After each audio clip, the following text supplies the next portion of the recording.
हर जगह ये बेईमानी हुई। इस शख्स ने अपने दोस्त की बेटी भगाई 16 साल की उम्र में। 2 साल ही lived as a child molester.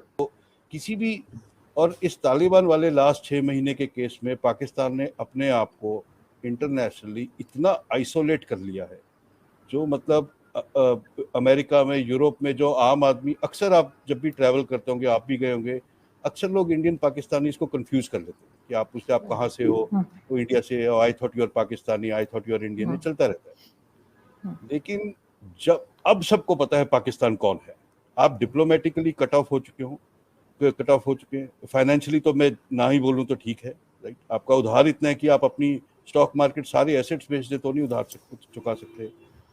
दुनिया का ऐसा कोई इंडेक्स नहीं है जिसमें आप लास्ट के 10-15 में नहीं है, सिर्फ एक में आप सबसे ऊपर है।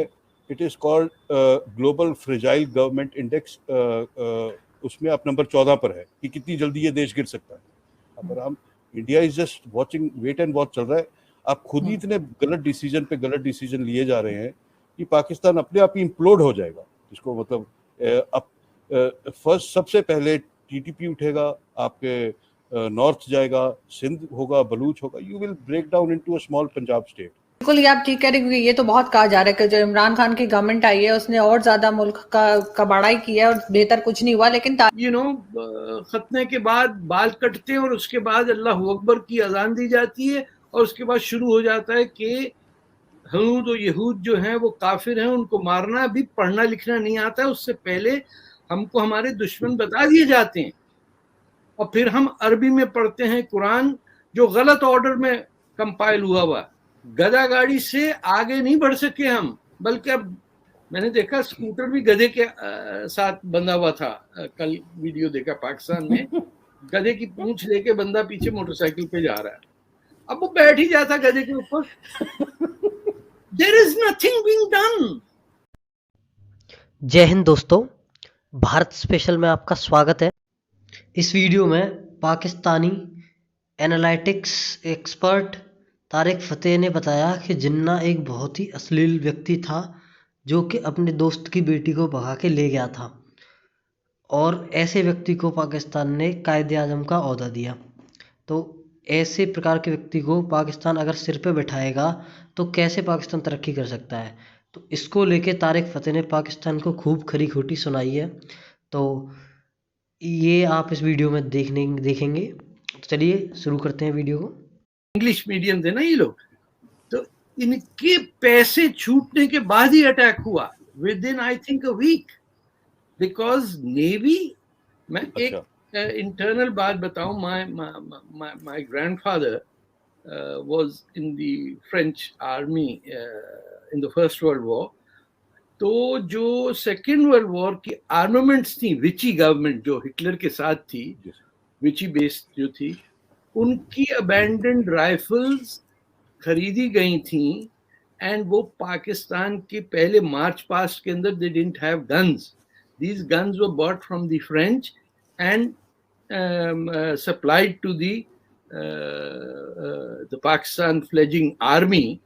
And on that, because of that, my grandfather then became an intending evacuee, जिसे कहते हैं, वो बॉम्बे में रहते थे, and he had to leave India.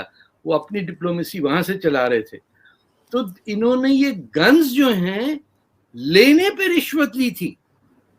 Okay कि हम ये गन्स लेंगे, फ्रेंच अबैंडन्ड राइफल्स, अगर हमको आप 12,000 रुपए दीजिए। ये जो बाद में गवर्नर जनरल बने जो गुलाम मोहम्मद हैं, इनके थ्रू, आपको यकीन नहीं है उस जमाने में क्या लूटमार हुई।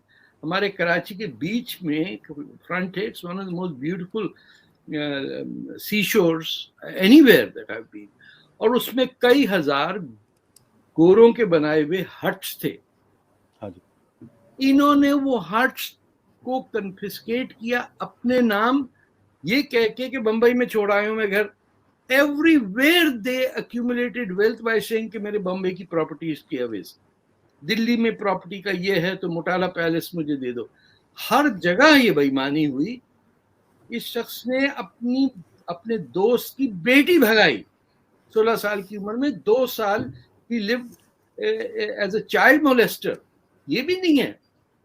उन लोगों का सोचिए जो दिल्ली लखनऊ में बैठ के कह रहे थे कायदे आजम है भैया, ये तो कायदे आजम है, इनके साथ मुझे मुझे मुझे आज ऐसा क्यों लग रहा है कि आप दोनों मेरी तस्वीर पे हार लगवा के छोड़ेंगे। आप बीच में आ जाती ना तो बात हो जाती है। तो अच्छा, नहीं मैं अभी इधर मैं ये भी पूछना चाह रही थी ना कि मेजर साहब ने ठीक है आपने जो बात की, लेकिन सर मुझे ये भी बताइए ना कि आपको लग रहा है कि जैसे आपने बताया कि आप तारिक साहब से कहाँ तक एग्री हैं, लेकिन फिर भी इंडिया पाकिस्तान जो है वो अभी फिलहाल मौजूद है और आई होप कि आगे भी रहेगा, लेकिन क्या इम्पोर्टेंस है इस वक्त पाकिस्तान की, क्योंकि अफगानिस्तान के लिए चाइना के लिए तो है, क्योंकि अगर उनका सी पैक देखें उनको रास्ता तो यहीं से जाता है वहां पे। तो आपको क्या लगता है कि अगर ये टेंशन थोड़ी कम हो जाए दोनों कंट्रीज की, कोशिश तो की जा सकती है या नहीं, कोशिश भी नहीं की जा सकती? सबसे पहले मैं एक चाइना का डाउट क्लियर कर दूं, जो अगर कोई आप भी हैं, ये वो चाइना के लिए पाकिस्तान कोई क्रिटिकल एलाई नहीं है कि उनके बिना चाइना को सांस नहीं आएगी। Rather in a two front war अगर चाइना के साथ इंडिया का होता है, China will be more than happy कि बेशक पाकिस्तान हार जाए, इंडिया उधर बिजी रहे। सो इट इज, आप जो ये सी पैक बोल रहे हैं, तो चाइना आपको ऐसे ग्रांट्स वैसे नहीं देता जैसे अमेरिका ने आपको 2001 से अब तक 19 जमा 13 बिलियन डॉलर तो 32 बिलियन डॉलर तो जस्ट ट्रांजैक्शंस के दे दिए थे, सॉरी ट्रांजिट के। China is a different ball game all together. और अफगानिस्तान के लिए भी ये पाकिस्तान ने दुनिया पे इंसिस्ट करने की कोशिश करी कि हम अफगानिस्तान का गेटवे हैं, जबकि इस चीज़ को तालिबान भी एक्सेप्ट नहीं करेगा। They would like to impose their own sovereignty. वो इसलिए इतनी लड़ाई करके सरकार नहीं बनाई कि हमारे ब्रोकर पाकिस्तानी बनेंगे। और ये इनकी जब से मतलब तालिबान बना था, वो देवबंदी मदरसाज में जनरल नसीरुल्लाह के अंडर, तब से लेकर अब तक पाकिस्तान ने पूरी कोशिश करी है इनको कंट्रोल करने की। तो ये एज दे से इनकी से हो सकती है, but they can not control Taliban. तो किसी भी, और इस तालिबान वाले लास्ट 6 महीने के केस में पाकिस्तान ने अपने आप को इंटरनेशनली इतना आइसोलेट कर लिया है, जो मतलब अमेरिका में, यूरोप में जो आम आदमी, अक्सर आप जब भी ट्रैवल करते होंगे, आप भी गए होंगे, अक्सर लोग इंडियन पाकिस्तानी इसको कंफ्यूज कर लेते हैं कि आप पूछते आप कहाँ से हो, तो इंडिया से हो, I thought you are Pakistani, I thought you are Indian, ये चलता रहता है। लेकिन जब अब सबको पता है पाकिस्तान कौन है, क्योंकि आपने पाकिस्तान ने एक पूरे देश को तबाह कर दिया।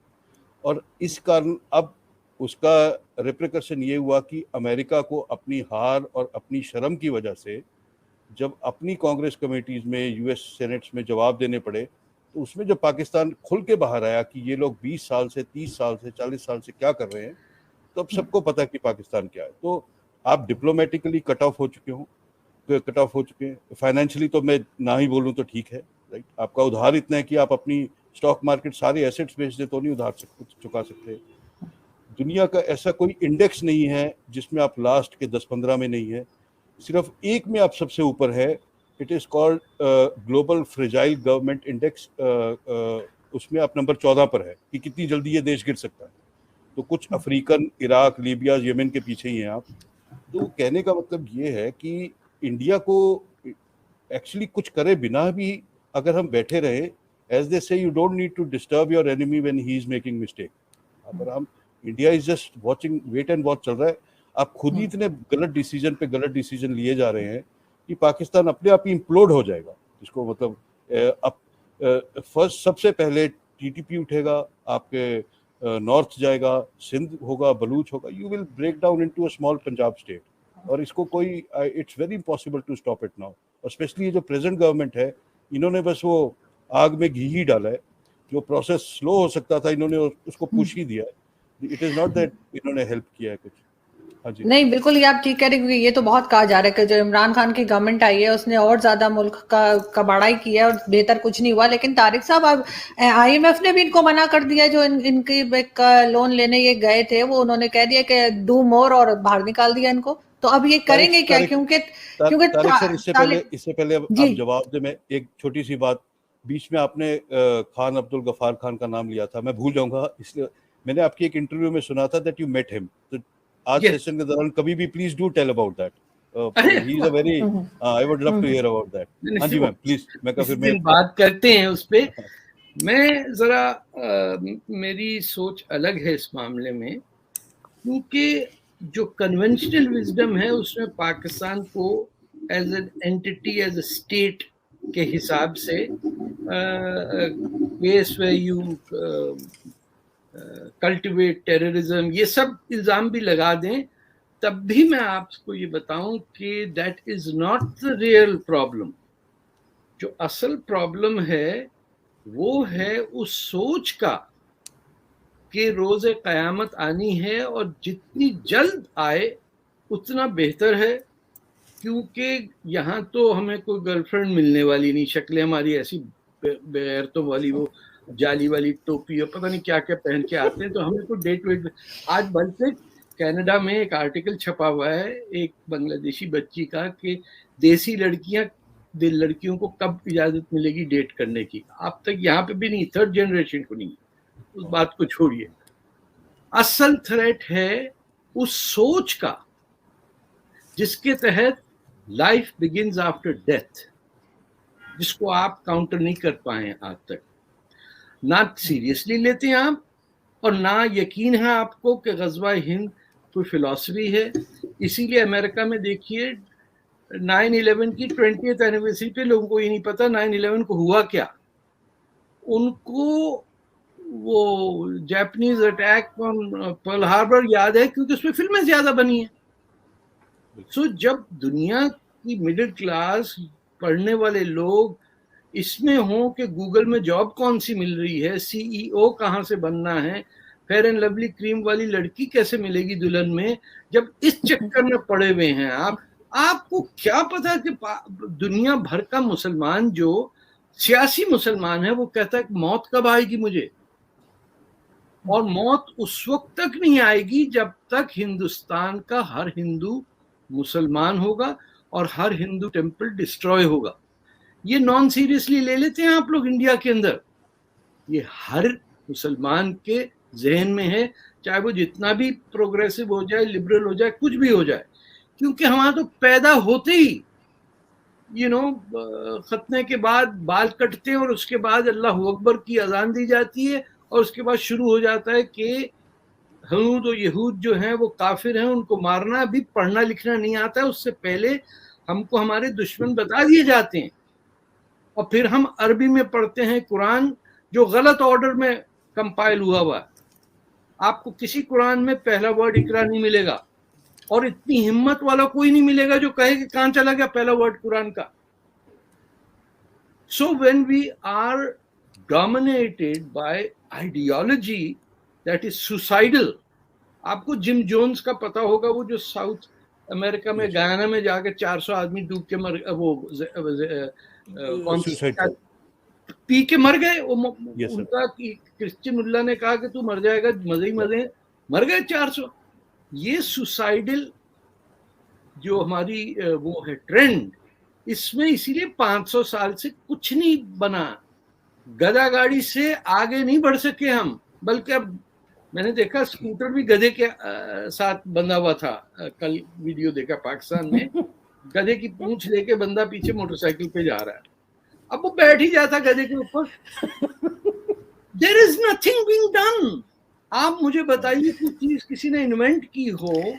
सर एक चीज, अगर सारे पाकिस्तानी ऐसे होते तो मैं और आप क्यों ऐसे नहीं है? नहीं, आप कहां से पाकिस्तानी हैं, आप तो इंसान हैं।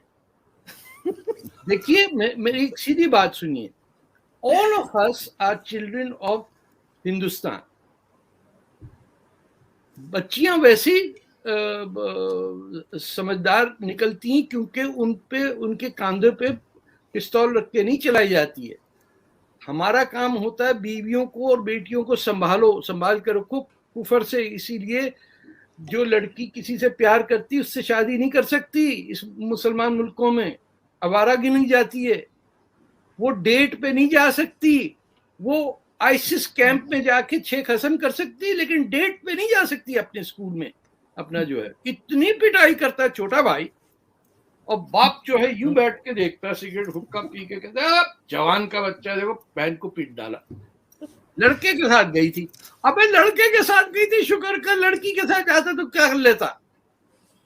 लेकिन उनको सर ये अपना सो कॉल्ड गैरत वाला कल्चर तो हिंदुस्तान पाकिस्तान में दोनों में ही है, और मेरा अरे ख्याल है कि देखिए, हिंदूज भी ऐसे करते हैं। मैंने नहीं, वो नहीं, देखा मेरी बात सावधान सुनिए। इंडिया, वो एक ड्रामा आता है सावधान इंडिया में अक्सर देखती हूँ, उसमें नहीं, बड़े नहीं, तरह नहीं, के क्या करें, मेरी बात सुने। एक डिग्री होती है बस। इंडिया में मोटरसाइकिल पे क्या कहते हैं उसको, स्कूटी पे मिडिल फिंगर दिखा देती है इंडियन लड़की। तो मैंने उससे पूछा भी कि तूने निकाब क्यों पहना है बेटा? बोले निकाब थोड़ी है ये वो कालक आ जाती मुंह पे, एंड अपने काम से काम रखो, लेफ्ट टर्न लेनी नहीं आती। इतना उसने मुझे डांटा। मेरे साथ नरगिस बैठी हुई थी। We were so happy to see women shouting at us. हमारे यहाँ से बुढ़ी हो के औरत शाउट करती है, चाबी का गुच्छा यहाँ लगा के, अरे क्या कर रही है। हर घर की जो दुल्हन है वो सताई जा रही है। पाकिस्तानी मीडिया से जुड़ी हुई ऐसी ही लेटेस्ट वीडियोस के लिए सब्सक्राइब कीजिए हमारे चैनल भारत स्पेशल को। जय हिंद।